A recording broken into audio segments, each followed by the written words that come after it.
பணி நிறைவு பெற்ற ஊழியர்களின் சங்கங்களின் பொறுப்பாளர் திரு சேகர் அவர்களை தலைமையேற்று நடத்த வருக என வரவேற்கின்றோம்.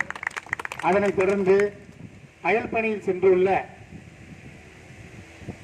ஸ்கில் டெஸ்டன்ட் திருச்சி மாவட்டம் துவாக்குடியில் பணிபுரிந்து வரும் திரு கார்த்திகேயன் அவர்களையும் இன்று 24 நாள் காத்திருப்பு போராட்டத்தை தலைமையேற்று நடத்த சிறப்புரையாற்ற வருகிறவர் என வரவேற்கின்றோம்.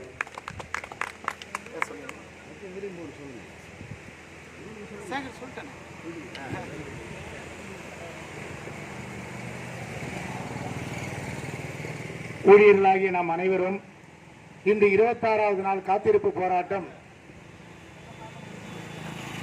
போராட்டம் பெருமை சேர்க்கும் விதத்தில் இருந்தாலும் ஒரு சூழ்நிலையில் 26 நாள் ஆகியும் அரசானது நம் கோரிக்கையை ஏற்காமல் காத்திருக்கும் சூழ்நிலையை உருவாக்குவது என்பது வருத்தம் அளிக்கும் விதமாக உள்ளது.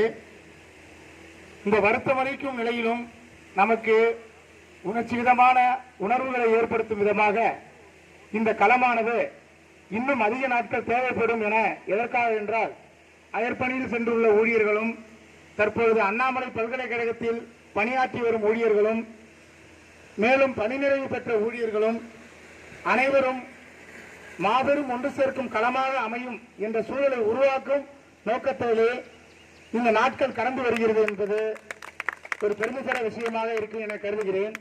ஏனென்றால் இந்த நாட்கள் கடந்து வருகிறது என்பது நம் கோரிக்கைகளை முன்படுத்தியல்ல, இந்த பல்கலைக்கழக நிர்வாகம் தவறான போக்கில் சென்றதனால் நாம் அனைவரும் இப்ப பரிதவித்து உள்ள சூழ்நிலையில் உள்ளோம்.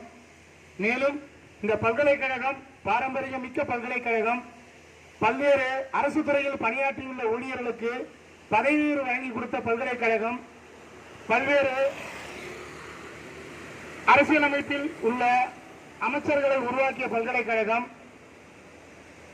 பல்வேறு நாடாளுமன்ற உறுப்பினர்களை உருவாக்கிய பல்கலைக்கழகம், மேலும் மாவட்ட ஆட்சியர்களை உருவாக்கிய பல்கலைக்கழகம் என பல்வேறு விதமான சிறப்பு அம்சங்களை பெற்ற பல்கலைக்கழகம் இன்று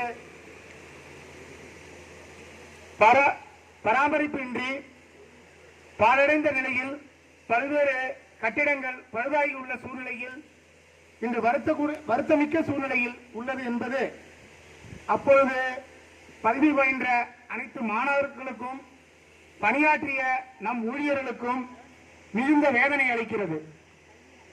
ஏனென்றால் ஒரு பல்கலைக்கழகத்தை உருவாக்குவதற்கு பேரவையில் சட்டமைக்கப்பட்டு அதற்கான முன்னேற்பாடுகள் நடக்கிறது. பாரம்பரியமிக்க பல்கலைக்கழகம் பாழடைந்து உள்ள நிலையில் அரசு கவனம் ஏற்று அதை சரியான போக்கில் செயல்படுத்தி என்றால் தமிழ்நாட்டிலே முதன்மையான பல்கலைக்கழகமாக விளங்கும் அண்ணாமலை பல்கலைக்கழகத்தில் பல்வேறு விதமான மாணவர்களை சேர்க்கும் தாழ்த்தப்பட்ட மிகவும் பிற்படுத்தப்பட்ட என்ற அந்த மாவட்டத்துக்குரிய ஏழை குடும்பங்களை சேர்ந்த மாணவர்கள் பயிலும் பல்கலைக்கழகமாக விளங்கியது இன்று மாணவர்கள் எண்ணிக்கை குறைவான பல்கலைக்கழகமாக இருப்பது மிகவும் வேதனைக்குரிய விடயமாக உள்ளது. எனவே ஊழியர்களாகி நாம் அவர்களின் தகுந்தார் போல உழைப்பினை இந்த களத்தில் கொடுக்கிறோம். ஏனென்றால் அண்ணாமலை பல்கலைக்கழகம் இன்று பேணி காக்கப்பட்டால் வருங்காலத்தில் பணிபுரிகின்ற பணியில் சேருகின்ற மாணவர்களுக்கும் சிறந்ததாக இருக்கும், தற்பொழுது பணிபுரிகிற ஊழியர்களுக்கும் சிறந்ததாக இருக்கும், பணி நிறைவு பெற்ற ஊழியர்களுக்கும் அது சிறப்புடையதாக இருக்கும். ஏன்னா இது ஒரு பல்கலைக்கழகத்தை பேணி காப்பதன் மூலமாக தான் நாம் அனைவருக்குள்ள தேவைகளும் பூர்த்தியாகும். தேவையை மட்டும் பெற்றுக்கொண்டு நாம் அனைவரும் இந்த காத்திருப்பு போராட்டத்தை கலந்து சென்று விட்டால் மீண்டும் இதே சூழ்நிலை வருங்காலத்தில் உள்ள ஊழியர்களுக்கும் ஏற்படும்.